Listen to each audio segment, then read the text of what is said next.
Il Consiglio regionale ha approvato una legge che regolamenta l'utilizzo dei medicinali cannabinoidi. Che cosa cambia rispetto al passato?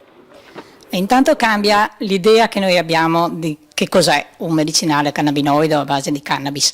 Nell'opinione comune di tutti noi la cannabis è un oggetto ad uso ricreativo e ludico, visto anche con un po' di sospetto e di dubbio, anche legittimamente.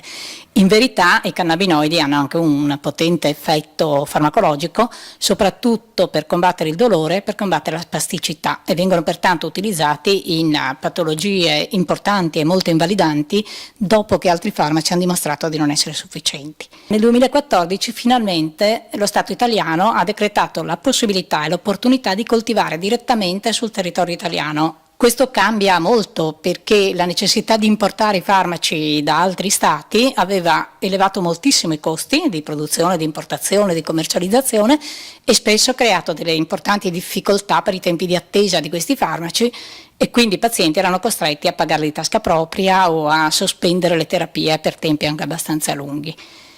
Con questa legge noi permettiamo una convenzione con Firenze, che è il luogo deputato alla coltivazione, ma anche la possibilità di fare delle sperimentazioni per la coltivazione in loco sul territorio regionale, e abbiamo regolamentato la modalità di prescrizione da parte dei centri specialistici e poi dei medici di base nei confronti dei pazienti.